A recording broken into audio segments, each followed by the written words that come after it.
एक गांव में एक बहुत पुरानी गुफा थी। उस गुफा के आसपास कोई भी जाने की हिम्मत नहीं करता था, क्योंकि गांव वालों का मानना था कि वह खूनी गुफा है। जो भी उस गुफा में जाता है वह फिर कभी लौट के वापस नहीं आता। फिर एक दिन की बात है।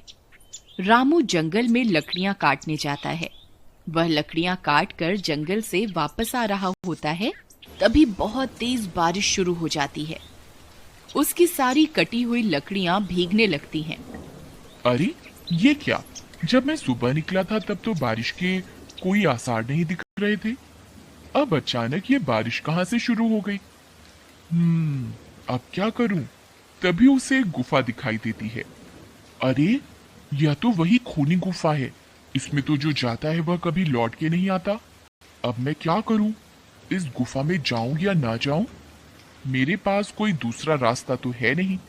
एक काम करता हूँ, थोड़ी देर इस गुफा में रुक जाता हूँ। रामू उस गुफा के अंदर चल देता है।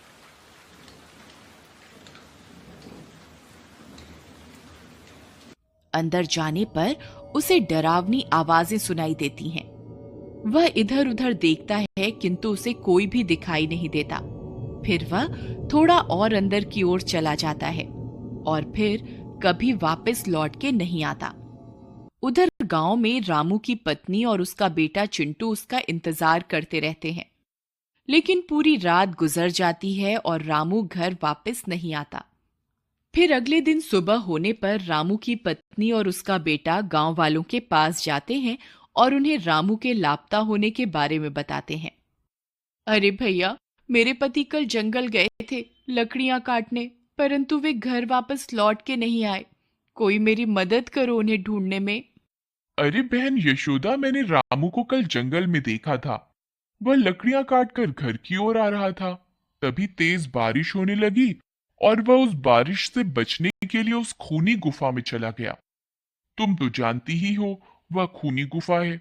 उस गुफा के अंदर जो भी जाता है वह कभी वापस लौट के नहीं आता है। हे भगवान, अब मेरे पति का क्या होगा? शामू भैया, आप हमारी मदद कीजिए। आप कुछ गांव वालों को अपने साथ लेकर उस गुफा में जाइए। क्या पता आपको मेरे पति और बाकी गांव वाले जिंदा मिल जाएं। नहीं नहीं बहन, हम वहां मरने के लिए नहीं जाएंगे। सब बोलते हैं उस गुफा में एक चुड़ैल है, जो भी उस गुफा में जाता है वह उसे कच्चा खा जाती है। नहीं नहीं, हमें माफ करो, हम तुम्हारी कोई मदद नहीं कर सकते। फिर यशोदा और उसका बेटा हताश होकर वापस अपने घर की ओर चल देते हैं। अपनी माँ को परेशान देख चिंटू अपनी माँ को बोलता है। माँ, तुम परेशान मत हो। मैं बाबा को वापस घर लेकर आऊंगा। अरे बेटा, जब पूरे गांव वाले मिलकर उस गुफा में जाने की हिम्मत नहीं जुटा पा रहे तो तुम क्या कर लोगे? कोई बात नहीं बेटा, भगवान तुम्हारे बाबा की रक्षा करेंगे। जाओ, बहुत रात हो गई है, तुम अब सो जाओ। चिंटू रात भर सो नहीं पाता और वह अपने बाबा के बारे में सोचता रहता है। फिर वह फैसला करता है कि वह अपने बाबा और बाकी गांव वालों को जरूर उस खूनी गुफा से वापस ला कर रहेगा। यही सोचकर वह आधी रात को जंगल की ओर चल देता है। जंगल का रास्ता बहुत डरावना होता है। चिंटू को बहुत डरावनी डरावनी आवाजें सुनाई देती हैं, लेकिन वह बिना घबराए उस गुफा की ओर चलता जाता है। कुछ ही देर में वह उस गुफा में पहुंच जाता है। गुफा में पहुंचकर उसे वहां कोई भी गांव वाला दिखाई नहीं देता, सिर्फ डरावनी आवाजें ही सुनाई देती हैं। फिर वह हिम्मत जुटाकर गुफा में और अंदर की ओर जाता है। तभी अचानक उसके सामने एक चुड़ैल आ जाती है।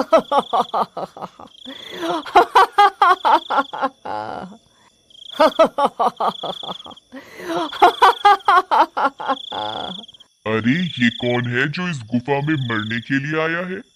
चिंटू उस चुड़ैल को देखकर हक्का बक्का रह जाता है। डर के मारे वह कांपने लगता है। उस चुड़ैल को देखकर चिंटू की हालत खराब हो जाती है, लेकिन वह भागता नहीं है और अपनी जगह पर डटा रहता है। चुड़ैल उसे बहुत डराने की कोशिश करती है, लेकिन वह अपनी जगह पर डटा रहता है।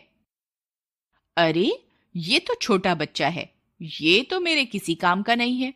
इसे यहां से कैसे भगाऊं? ये तो मेरा सारा काम चौपट करवा देगा।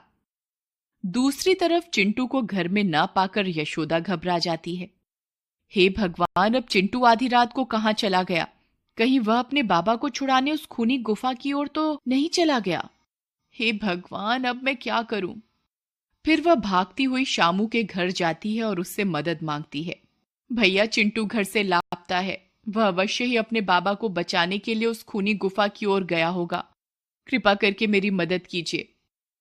फिर शामू भागकर बाकी के गांव वालों के पास मदद मांगने जाता है। अरे भाई कालिया, चिंटू भी उस खूनी गुफा की ओर चला गया है।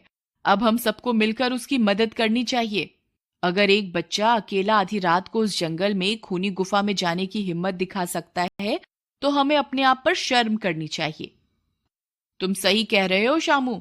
चिंटू की हिम्मत को देखकर मुझ में भी हिम्मत आ गई। चलो, हम सब उस खूनी गुफा में चलते हैं। जो होगा देखा जाएगा। यही सोचकर कुछ गांव वाले मिलकर उस खूनी गुफा की ओर जाते हैं। दूसरी तरफ वह चुड़ैल चिंटू को वहां से डराकर भगाने की कोशिश करती रहती है, परंतु चिंटू अपनी जगह से नहीं हिलता। अरे मूर्ख बालक, क्या तुझे मुझसे डर नहीं लगता? मैं तुझे कच्चा ही खा जाऊंगी। मैं तुझे आखिरी बार बोल रही हूं, यहां से चला जा, नहीं तो अच्छा नहीं होगा। हे चुड़ैल, मैं अपने बाबा से बहुत प्यार करता हूं। अगर वे मेरे लिए अपनी जान दे सकते हैं तो मैं उनके लिए अपनी जान देने को तैयार हूं। मैं उन्हें लिए बगैर यहां से नहीं जाऊंगा। अब मैं तुमसे नहीं डरता। तुम्हें जो करना है कर लो। अरे यार, ये तो बहुत बहादुर है। यहां से जाने का नाम ही नहीं ले रहा।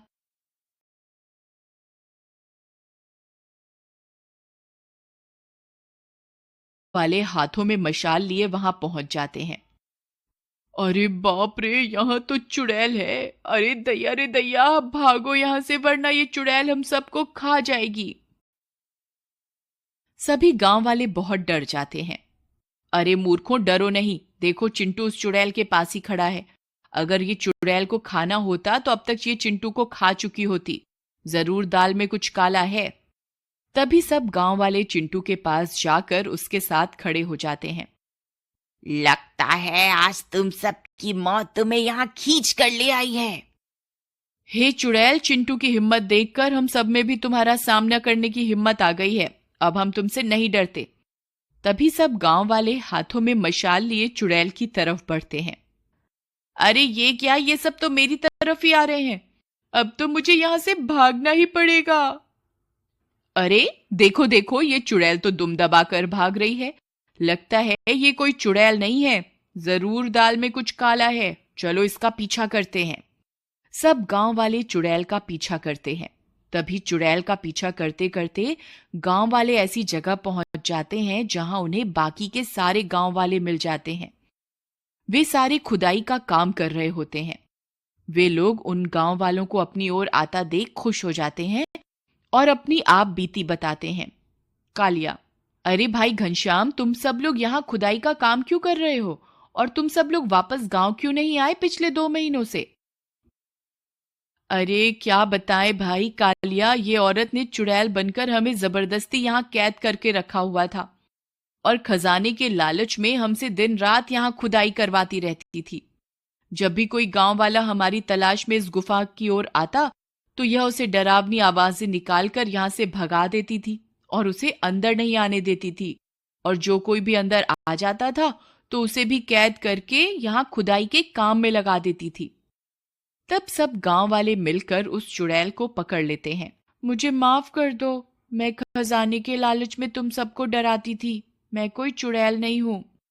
मुझे मेरी गलती का एहसास है। तुम मुझे जो भी सजा दोगे मुझे मंजूर है। कोई बात नहीं, तुम्हें तुम्हारी गलती का एहसास हो गया, यही बहुत है। मॉरल, हमें कभी भी डरना नहीं चाहिए और किसी भी भूत चुड़ैल में विश्वास नहीं करना चाहिए। ये कहानी कहीं ना कहीं अगर आपके दिल को छुए तो प्लीज लाइक जरूर कीजिएगा। Humanity should be our race, love should be our religion. Thanks for watching.